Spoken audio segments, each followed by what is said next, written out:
السلام علیکم ورحمۃ اللہ تعالی وبرکاتہ۔ دوستو ایک بار پھر حاضر ہوں آپ کی خدمت میں ایک نئے وظیفے کے ساتھ میں۔ دوستو کیسے ہیں آپ لوگ؟ امید کرتا ہوں سب خیر و عافیت سے ہوں گے۔ دوستو آج کا عمل ایک ایسا عمل ہے جو ہمارے پیارے آقا صلی اللہ تعالی علیہ وسلم نے ارشاد فرمایا ہے، اس عمل کو آپ کر لیں تو آپ کی ہر پریشانی دور ہوگی، رزق میں فراخی ہوگی، رزق میں برکت ہوگی، مصیبتیں دور ہوں گی، ہر دعا قبول ہوگی۔ بس ایک چھوٹا سا عمل حضور پاک صلی اللہ علیہ وسلم کو بتایا، بہت چھوٹا سا عمل ہے، اس عمل کو کریں انشاءاللہ ہر پریشانی دور ہو جائے گی۔ سید ام القادری صاحب کی زبانی آپ سنیں گے، بہت ہی پیارا وظیفہ، بہت ہی پیارا عمل ہے، تو اس ویڈیو کو مکمل دیکھیے گا اور زیادہ سے زیادہ شیئر بھی ضرور کیجیے گا۔ چلتے ہیں اپنی ویڈیو کی طرف۔ اور پھر اب میرے آقا فرماتے ہیں، اب دعا کی برکت کیا ہے؟ فرماتے ہیں جو بلا اتر چکی ہماری قسمت میں، جو بلا لکھی ہوئی ہے، بلائیں لکھی، مصیبت، مثال کے طور پہ اس کا ایکسیڈنٹ ہوگا، اس کو چوٹ آئے گی، اس کی آنکھ پھٹے گی، اس کی روزی تباہ ہوگی، اس کا مال ضائع ہوگا، اس کا بیٹا مر جائے گا، وغیرہ وغیرہ جو بلائیں اتر چکی اللہ رب العزت۔ لیکن یہ بات کہہ رہا ہوں کہ وہ قضائے مبرم حقیقی کے متعلق نہیں کہہ رہا ہوں، بلکہ شبیہ مبرم یا اور جو تقدیر کی قسمیں بیان کی گئی ہے، قضائے مبرم حقیقی کے علاوہ کی بات کر رہا ہوں، صرف اہل علم کی طرف۔ ورنہ آپ یہ نہ کہیں کہ دعا کو آپ نے اتنا کیسے بڑھا دیا، واللہ ہم کون ہوتے بڑھانے والے، یہ تو مصطفیٰ جان رحمت بیان فرما رہے ہیں۔ فرماتے میرے آقا علیہ السلام، جو بلا اتر چکی اور جو ابھی نہ اتری،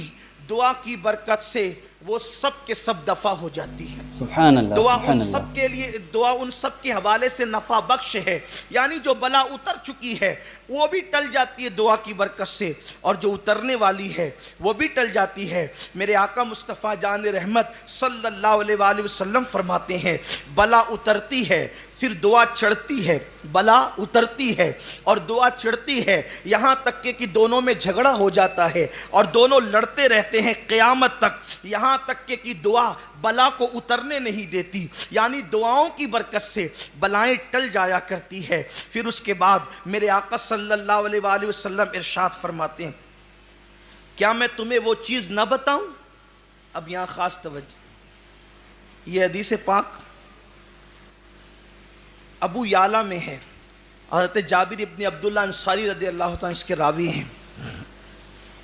سرکار فرماتے ہیں، کیا میں تمہیں وہ چیز نہ بتاؤں جو تمہیں تمہارے دشمن سے نجات دے؟ یعنی جب دشمن سے دو دو ہاتھ کرنے کی پوزیشن میں تم نہ رہو، دشمن کے پاس ہتھیار اوزار سب کچھ ہو، تمہارے پاس نہ ہو، تو حضور فرماتے ہیں میں تمہیں وہ چیز نہ بتاؤں جو تمہارے دشمن سے تمہیں نجات دے؟ پھر فرمایا تمہارا رزق کو وسیع کر دے، یعنی ایسی چیز میں تمہیں نہ بتاؤں جس سے دشمن سے نجات ملے اور روزی وسیع ہو جائے۔ پھر فرمایا وہ یہ ہے کہ رات دن اللہ سے دعا مانگتے رہو، کہ دعا صلاح مومن یعنی مومن کا ہتھیار ہے۔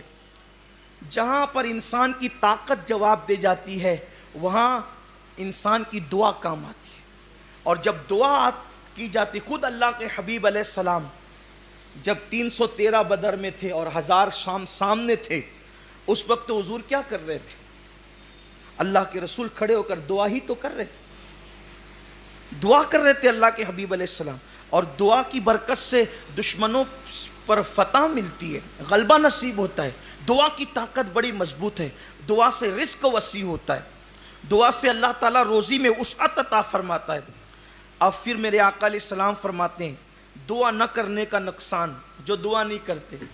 آج کل نکل گئے نا ایسے سب فرقے، اب تو وہ اس پہ بھی مناظرے کی بات کرتے ہیں کہ نماز کے بعد دعا کر سکتے ہیں کہ نہیں کر سکتے، یعنی کل تک سلام پہ لڑتے تھے اب دعا بھی کرنے سے روکتے۔ قدرت بے نقاب کر رہی ہے، قدرت بے نقاب، کیا لوگوں کو ہو گیا، دعا سے بھی روک رہے ہیں،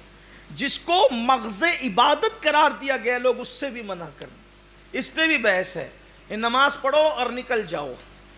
حالانکہ حدیث پاک ہے اس پر بھی کہ جو